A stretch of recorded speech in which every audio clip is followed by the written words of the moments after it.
La première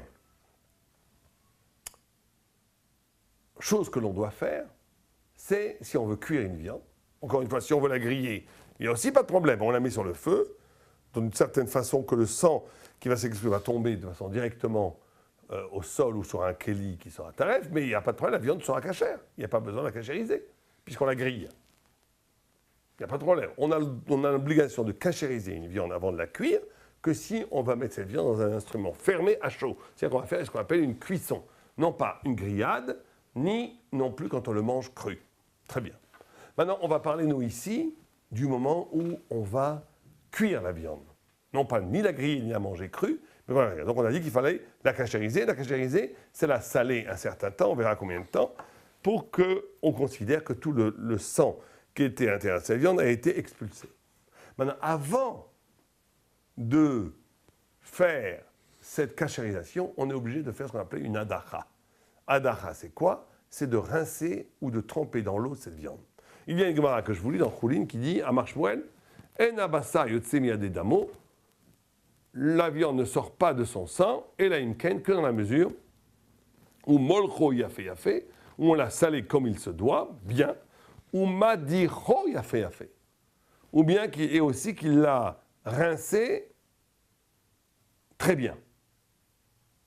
Oh, donc il faut la rincer. Non, pourquoi faut-il la rincer? Pourquoi faut-il rincer la viande?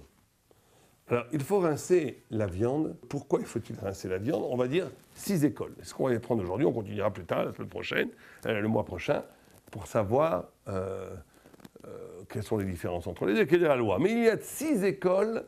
Pourquoi on doit rincer la viande? Il y a le réa qui pense que lui, quand vous avez une viande, vous avez du sang autour de la viande, on pourrait à la limite la saler pour expulser le sang sans la rincer. Mais on a peur qu'au bout de 12 heures, une fois que la viande, si on ne cuit pas cette viande assez rapidement, cette viande risque de rester 12 heures avec le sel au-dessus d'elle. Et au bout de 12 heures, il se passe un phénomène que la viande n'expulse plus. Non seulement elle n'expulse plus de sang, l'expulsion du sang c'est à peu près 18 minutes, ou 24 minutes, on verra, mais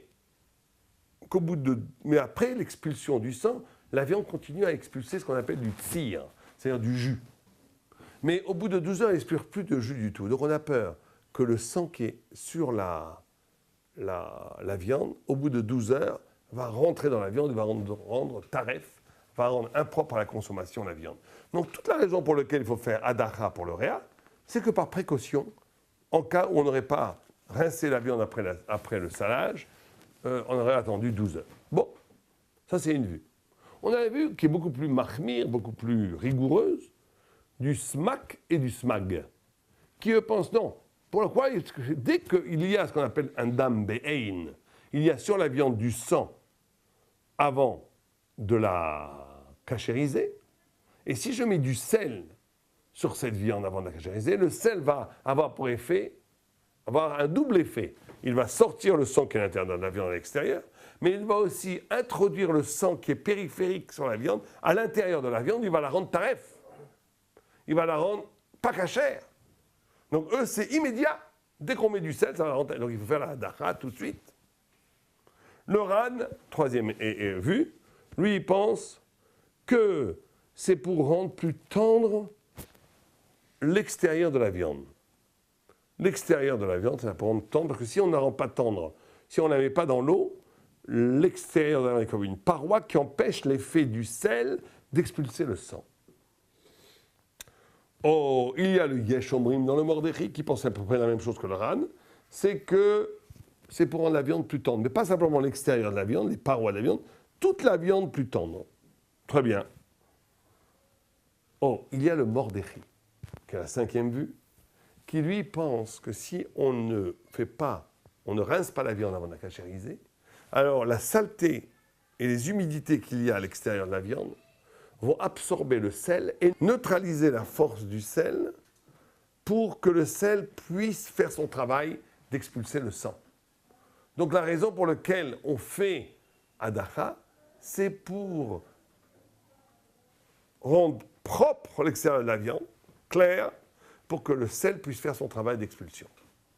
Et on a la dernière vue qui est le Rashba, qui est la 6e vue, lui qui pense que la raison, c'est que si vous ne mouillez pas la viande, le sel ne va pas rester sur les parois, il va tomber et ne va pas faire son travail.